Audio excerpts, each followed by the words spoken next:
বাঙালিদের পাহাড়ের প্রতি একটা সহজাত টান আছে। কাজের চাপে বা প্রবল গরমে ক্লান্ত মন যখন একটু আরাম চায়, তখনই অনেক বাঙালির মনে ভেসে ওঠে দার্জিলিং, কালিম্পং, লাভা বা সিকিমের নাম। গত 28শে মার্চ 2025 তারিখে 2 রাত 3 দিনের ছুটি কাটাতে কলকাতা থেকে আমরা চলে এসেছিলাম উত্তরবঙ্গের এক নিভৃত অপার সৌন্দর্যে ঘেরা পাহাড়ি গ্রামে। আমি অভিক, আপনাদের সবাইকে একবার আমাদের ট্রাভেল উইথ অনভিক চ্যানেলে স্বাগত জানাচ্ছি।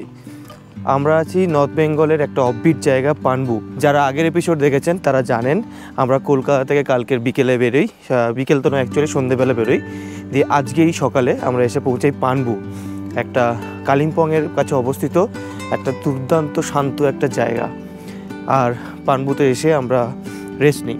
তারপরে আজকের এপিসোডে এখন আমরা বেরিয়েছি এই পানবুর আশেপাশে ঘুরে দেখতে, আর এখানকার লোকাল মার্কেট, লোকাল কিছু ঘুরে দেখতে। কিন্তু ঘুরে দেখবো তো কী হবে, সকালে যখন এসেছিলাম তখন তো অলরেডি কুয়াশায় ঘোরা ছিল, কিন্তু এখন সেই কুয়াশাটা আরও বেড়ে গেছে। এটা কুয়াশা বলবো না কি মেঘ বলবো কিছুই বোঝা যাচ্ছে না, কারণ পুরো সাদা, কিচ্ছু দেখা যাচ্ছে না, ভিজিবিলিটি পুরো জিরো। আমি যতটুকু এখান থেকে শুনলাম যে কালকের এখানে ছাঙ্গুতে স্নোফল হয়েছিল, তো সেই স্নোফল হওয়ার কারণে এতটা মেঘ জমেছে। যদিও বা বলছেন যে যদি কোনোভাবে বৃষ্টি হয় খুব জোরে, তাহলে এই যে মেঘটা কেটে যেতে পারে। সমুদ্রপৃষ্ঠ থেকে প্রায় 5500 ফুট উচ্চতায় অবস্থিত এই গ্রামটি এখনো বহু মানুষের চোখের আড়ালে, একেবারে অফবিট ডেস্টিনেশন। এখানকার মানুষজনের জীবনযাত্রা আজও প্রকৃতি ও পাহাড়ের ছন্দে বাঁধা। আমাদের এই পানবু ভ্রমণ কিন্তু দৌড়াদৌড়ি করে নয়, বরং বসে থেকে জমিয়ে খাওয়া দাওয়া করে আর এই অপূর্ব প্রাকৃতিক সৌন্দর্য উপভোগ করে কাটাবো।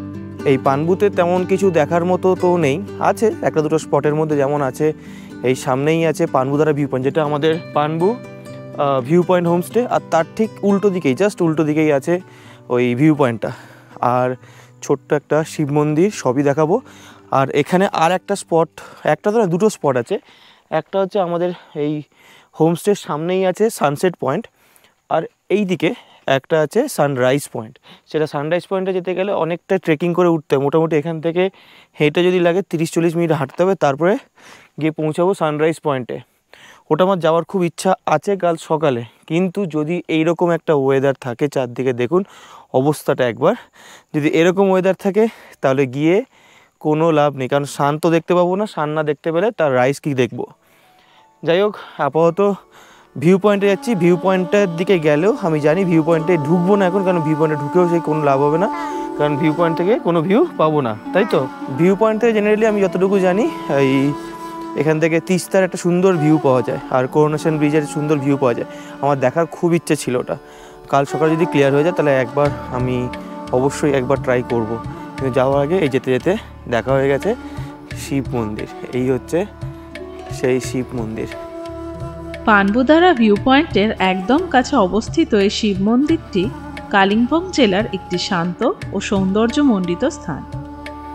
এই মন্দির এবং তার পারিপার্শ্বিক এলাকা প্রকৃতির সান্নিধ্যে সময় কাটানোর জন্য আদর্শ স্থান, যেখানে আপনি শিবের আশীর্বাদ গ্রহণের পাশাপাশি সবুজ পাহাড়ের সৌন্দর্য উপভোগ করতে পারবেন। আকাশ পরিষ্কার থাকলে এখান থেকেও তিস্তা নদী এবং ঐতিহাসিক করোনেশন ব্রিজের সুন্দর ভিউ পাওয়া যায়। এই হচ্ছে ভোলে বাবার একটা লিঙ্গ, আর এখানে আছে আমাদের নন্দী মহারাজ,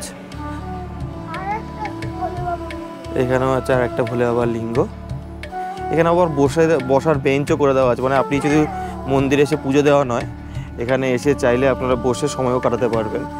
এখানেও একটা ভোলে বাবার, বলছি নন্দী মহারাজের একটা মূর্তি আছে। এই হচ্ছে চারদিক থেকে আমাদের ভিউ, আর এই মেঘগুলো যেভাবে উড়ে বেড়াচ্ছে দারুণ লাগছে, দারুণ। এই মন্দিরটা ওই এখানকারই কোনো একজন জনৈক প্রতিনিধি বা জনৈক ব্যক্তি সুকুমায়া রায়, তার মেমোরিতেই এই মন্দিরটা তৈরি করা হয়। বাইরের একটা কেমনভাবে মেঘগুলো উড়ে বেড়াচ্ছে একবার দেখুন, জাস্ট দেখুন একবার। হ্যাঁ হ্যাঁ হ্যাঁ, একদমই তাই। এই হচ্ছে ভিউ পয়েন্টটা, এইখান দিয়ে কারেক্ট। এই জায়গাটা হচ্ছে যেটা বলছিলাম, এইটাই হচ্ছে সেই ভিউ পয়েন্টের এন্ট্রিটা। আমরা ওখানেই যাব, আর এখানে ঢুকে এই ভিউ পয়েন্ট, এখান থেকে সুন্দর তিস্তা নদীর ভিউটা পাওয়া যেত যদি রাস্তাটা ক্লিয়ার হতো।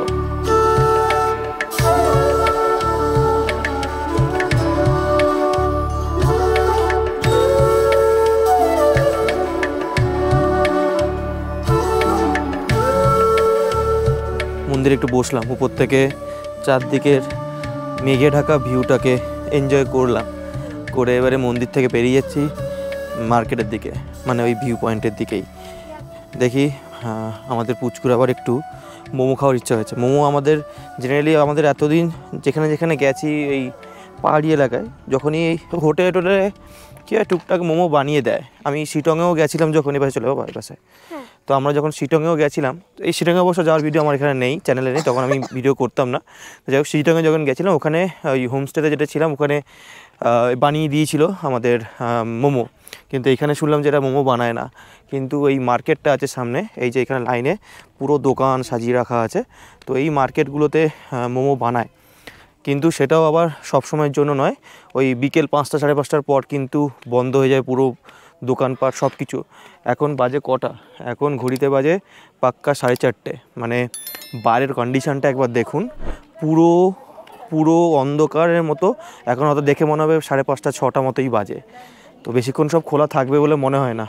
এখান থেকে পানবু থেকে আমি শুনেছি কাঞ্চনজঙ্ঘারও সুন্দর ভিউ পাওয়া যায়। যদি আকাশটা ক্লিয়ার থাকতো তো কাঞ্চনজঙ্ঘার ভিউটাও আমরা দেখতে পেতাম আর আপনাদেরকেও দেখাতাম, কিন্তু আমার কপালে খুব বেশি এটা কাঞ্চনজঙ্ঘার আশীর্বাদ নেই, কারণ আমার কপালে যেখানেই যাই না কেন কাঞ্চনজঙ্ঘা দেখতে পাই না। এই হচ্ছে ভিউ পয়েন্টের एंट्री। मोमो मिलेगा क्या? मोमो है दीदी? क्या कितना करके? 70। कितना है एक पीस में? मतलब एक 70 में एक प्लेट में? एकदम गरम गरम भाजছেন নাকি? गरम करके दे रहे हैं आप? हाँ ओके।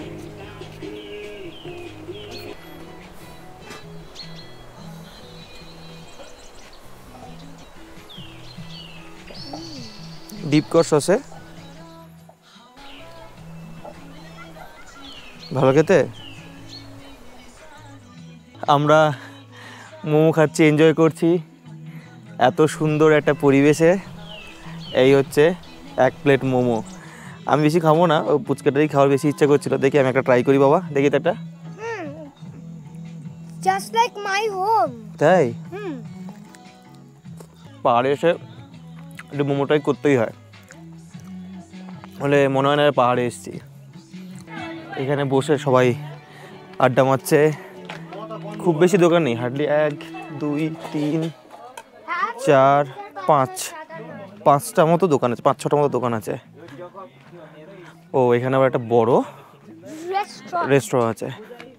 এই হচ্ছে রেস্টুরেন্ট। এই রেস্টুরেন্টের উপরে গেলে এখান থেকেও কিন্তু ভালো ভিউ পাওয়া যায়, যেটা আমি দূর থেকে একটু আগে দেখছিলাম। এখানেও চা কফি ভালো পাওয়া যাবে। দেখি ওরা যদি চা কফি খেতে আসে তো কতক্ষণ খোলা যাবে জিজ্ঞেস করি। दीदी कितना देर तक खुला है आपका? 6:30 तक खुला होगा? Okay thank you. দেখি তাহলে আমাদের বাড়িতে সবাই ঘুমাচ্ছে এখন রুমে, অ্যাকচুয়ালি এতটা tired. Extra view point build for us. দাবাই আর আমি তো কালকে রাতে একটুও ঘুমাইনি গাড়িতে। এরা তাও দিদি আর মামা একটু একটু করে ঘুমিয়েছিল। দাবাই তাই খুব টায়ার্ড, ও তো ঘুমাচ্ছে। এই যে এখান থেকেও ভিউ পয়েন্ট অ্যাকচুয়ালি যাওয়ার দরকার নেই, এখানে এত জায়গা আছে, ভিউ পয়েন্টে টাকা দিয়ে যাওয়ার কোনো মানে হয় না।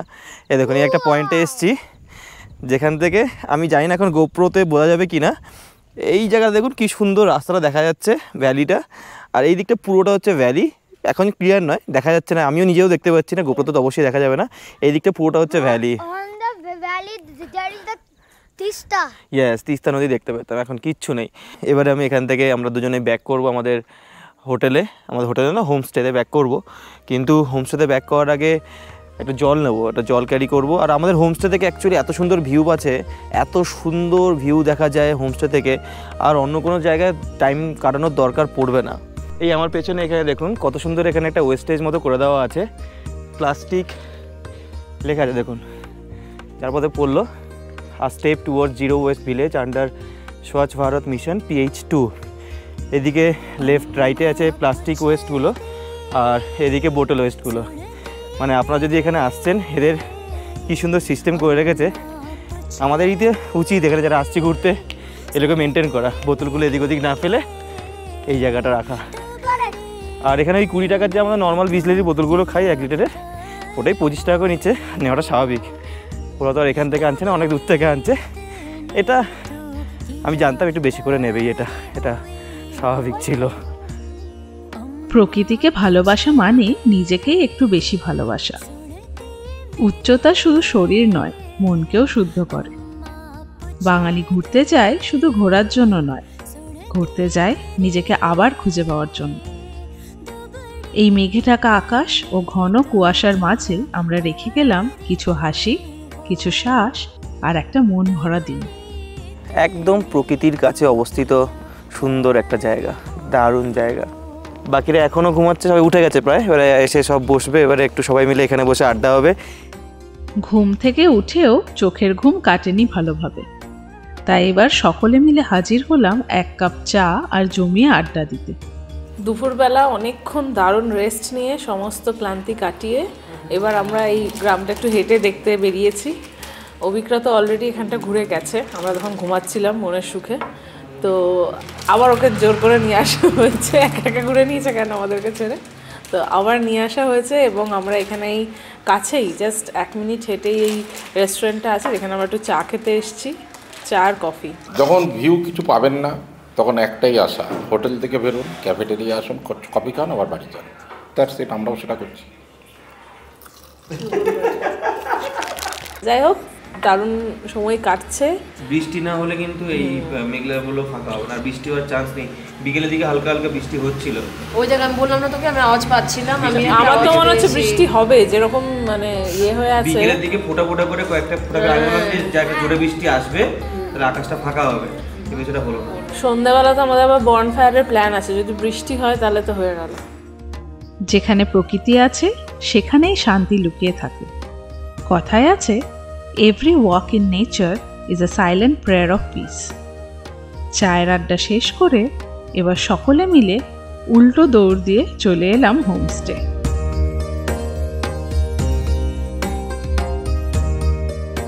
অন্ধকার হতেই জ্বলে উঠল হোমস্টের সব আলো, আর আলো জ্বলার সাথে সাথেই আমাদের সামনে চলে এলো গরম গরম 1 প্লেট পকোড়া আর চা।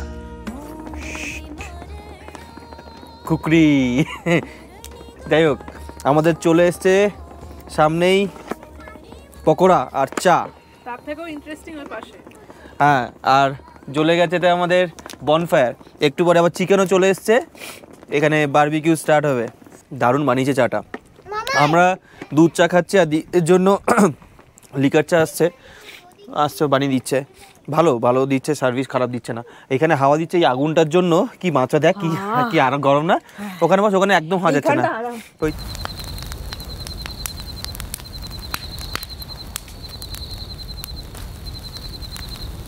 সন্ধ্যেবেলার আড্ডা একদম জমে উঠেছে চা আর পকোড়াতে, আর সামনে তো বনফায়ার তো হচ্ছে, এবং বনফায়ারের উপর বসে গেছে চিকেন। দাদা করছিল, দাদার থেকে ছিনিয়ে নিয়ে এই লোভটা সামলাতে পারলাম না। আমরা যখন সুন্দরবনে আমরা যাই, আমরা বাড়িতে উনুনে এগুলো করি, একটা দিক হয়ে গেছে আর একটু বাকি আছে। বাটার ফ্লেভার, বাটারের স্মেলটাই দারুণ, দেওয়ার সিস্টেমটাই কত সুন্দর না, তুলি দিয়ে কি সুন্দর দিয়ে দিচ্ছে দাদা।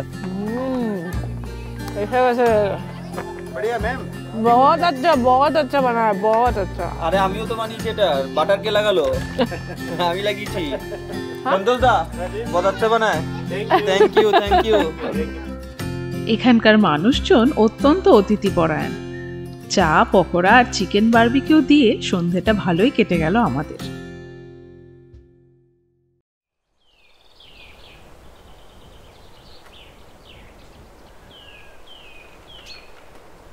যদি কেউ ভিডিও করতে ভালোবাসে বা শুধু কেউ ফটো তুলতে ভালোবাসে, এত ফটোজেনিক জায়গা, এখন যত দিন বাড়ছে, বেলা বাড়ছে, কুয়াশারও তত বাড়ছে। এখানে একটা ওই সানরাইজ পয়েন্ট বলে একটা আছে, যেটা আমি সকালে যাওয়ার প্ল্যান ছিল, মানে কালকে রাত থেকে প্ল্যান করেছিলাম যে আজকে সকালে যাব। ভোরবেলা উঠেও ছিলাম 5টার সময় সানরাইজ পয়েন্টে যাব, কিন্তু ভোরবেলা উঠে দেখি সেম সিচুয়েশান, এরকম কুয়াশা পুরো ভর্তি, তাই সানরাইজ তো দেখতে পাবো না। ওখানে নাকি ভিউটা এতটা সুন্দর, নাকি টাইগার হিলের থেকেও ভালো, এখানে লোকাল দাদার থেকে শুনলাম। ভোরবেলা পাহাড়ের কোলে দাঁড়িয়ে সূর্যোদয় দেখার অনেক আশা ছিল, কিন্তু কপালের লিখন আর ওয়েদার দুটোই একসঙ্গে বিপরীতে গেল। পানবুর সূর্যোদয় দেখা হয়নি ঠিকই, কিন্তু এখানকার শান্ত পরিবেশ, পাখির ডাক আর সজীব সবুজে মন বারবার হারিয়ে যেতে চায়।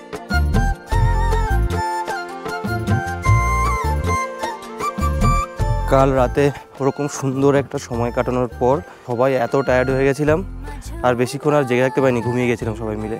এখন সবার চা এসে গেছে ব্রেকফাস্টের জন্য, তো চাটা অলরেডি সবাই শেষ করে দিয়েছে। সব দেখুন অবস্থা, চা খেয়ে এত টায়ার্ড, সব চা খেয়ে টায়ার্ড।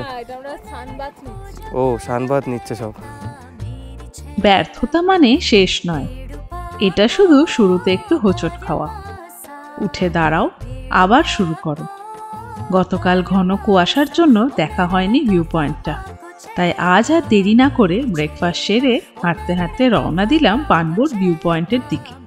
ওয়েদারটা দেখলাম একটু এখন ক্লিয়ার হয়েছে, ক্লিয়ার তো না, রোদটা উঠেছে বলে একটু তাও দেখা যাচ্ছে, তাই আবার ভিউ পয়েন্টের দিকে যাচ্ছি আশায় যে একটু দেখতে পাবো ভিউটা।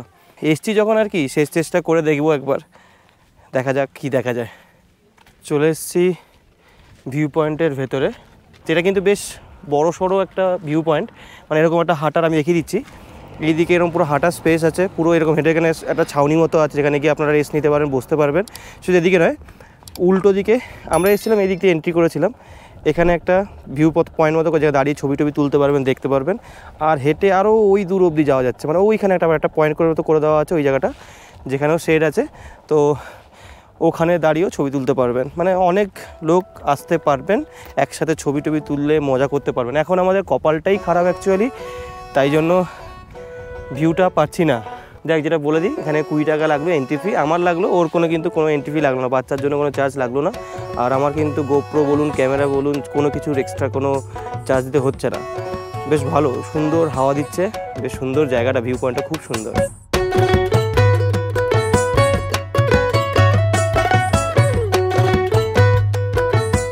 পানবুদারা ভিউ পয়েন্টে এসে যেন এক অন্য জগতের দরজা খুলে যায়। পাহাড়ের ঢেউয়ের মতো একটার পর একটা সবুজ পাহাড়, নিচে ছড়ানো ছোট ছোট গ্রাম, আর দূরে হালকা কুয়াশার আড়ালে লুকিয়ে থাকা তিস্তা নদী। মনটা একদম হালকা হয়ে যায়। পাহাড় মানেই শুধু চূড়ায় ওঠা নয়, পাহাড় মানেই শান্তিতে নিজেকে হারিয়ে ফেলা। এটাই একজন বাঙালির ছুটির সংজ্ঞা।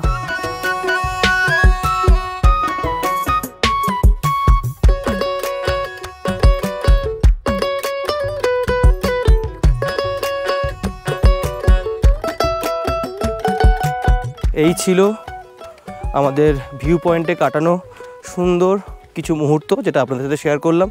এখনও স্টিল ওই কুয়াশাচ্ছন্ন আছে, তো যে খুব ভালো ভিউ পেয়েছি তা নয়, তবে কালকের থেকে অনেক বেটার ভিউ। কালকে বিকেলে যা কন্ডিশন দেখেছিলাম তার থেকে অনেক বেটার ভিউ পেয়েছি। এখন ভিউ পয়েন্ট থেকে হাঁটতে হাঁটতে আমাদের আবার এসোরের দিকে ব্যাক করছে। এখন ব্যাগপত্র গুছিয়ে আবার আমাদের রওনা দিতে হবে পরের গন্তব্যের দিকে, সামথার যেটা। যাই হোক, আর কিছু নয়, আর বেশি কথা বাড়িয়ে দরকার নেই। এই ছিল আমাদের টোটাল দুদিনের নয়, 1 রাত 2 দিন অবশ্যই কাটানো পানবুতে মুহূর্ত, যেটা আপনাদের সাথে শেয়ার করলাম। আশা করি আপনাদের খুব ভালো লেগেছে। এই ভিডিও আর টানছি না, পরের ভিডিওতে নিয়ে আসবো আমরা পানবু টু সামথার। সেই ভিডিও আপনারা পরের দিন দেখবেন। ততদিন সঙ্গে থাকুন আর দেখতে থাকুন আমাদের চ্যানেল ট্রাভেল উইথ অনৌবিক, আর তার সাথে আমাদের পুচকুর সাথেও সময় কাটানোর কিছু মুহূর্ত এনজয় করুন।